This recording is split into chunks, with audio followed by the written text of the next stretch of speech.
So, it's nearly Hogmanay. And that's the new year, isn't it, in Scotland, called Hogmanay.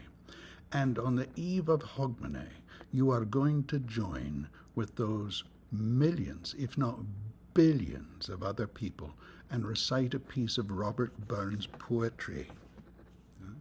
And you say, no, I'm not going to recite poetry. I'm going to have a grand time with my friends, and then we'll go home. But before you go home, you'll wait till the stroke of midnight. And you'll sing, should old acquaintance be forgot? And that's the Robert Burns poem. That's the Auld Lang Syne. And I'm going to tell you 4 things about the Auld Lang Syne.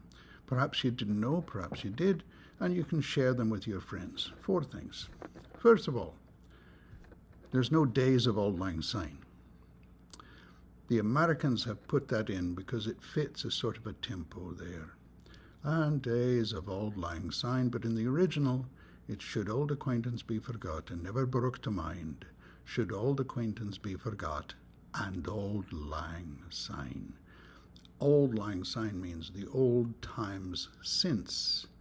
Old times well remembered, if you will, but not days o. Days o is left over from, I don't know, days of our lives or something, but it's just put in quite by accident. You can leave it out. If you want to sing it, there's no penalty. No days o though, please. Thank you. Secondly, what you're singing is not the original tune. I believe the original tune goes, for Auld Lang Syne, my Jo, for Auld Lang Syne, we'll take a cup o' kindness yet, for Auld Lang Syne. That's the old tune, said to be the original. Who would know? It's been over 200 years.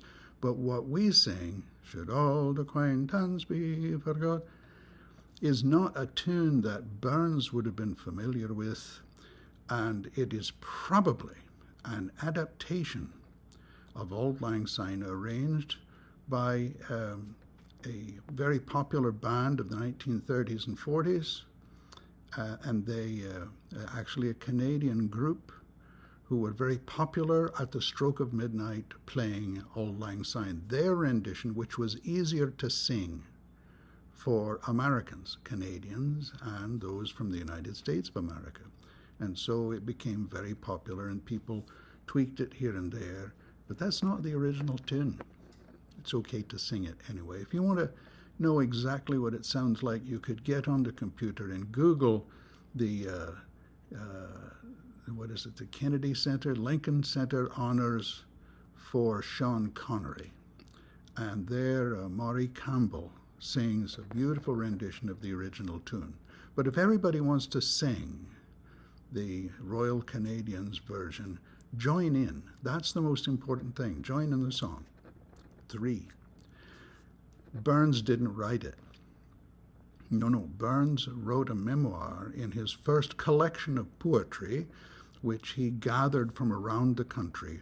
Old tunes, old poems, old stories, almost lost in the great wave of Anglicization. The English language was coming in. The old broad Scots and the Celtic and the Pictic and the Gaelic overtones, all that was going away.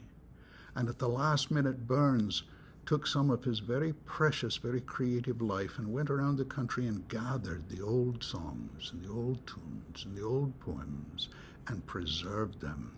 And he said in his notes something like, I had this song from an old man at a public house in the Highlands and never heard it before.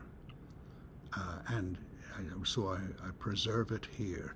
Chances are, a few weeks later, that old man may have passed away and we may never have known of the Auld Lang Syne. Burns didn't write it. He preserved it. He gave it to all of us. But for Burns, there is no Auld Lang Syne. The Auld Lang Syne actually tells a story. It probably won't happen with you and your friends. Should old acquaintance be forgot? But if you looked it up, you would see their verses, and they actually reflect a conversation between 2 men long separated by time and place, they get together and they reflect on the meaning of true friendship and how it is undestroyable by time or neglect.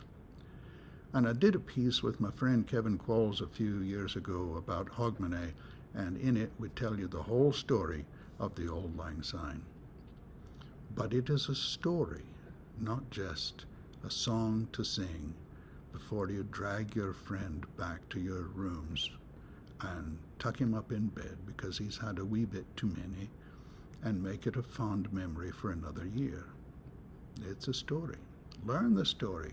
Sing the song, however you want to sing it, as loudly or as softly, but remember, it's a song sung among friends who are gathered on Hogmanay, that precious time when we forget the old hurts of the last year and look forward to the great accomplishments of the coming year.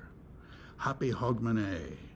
Happy New Year 2023.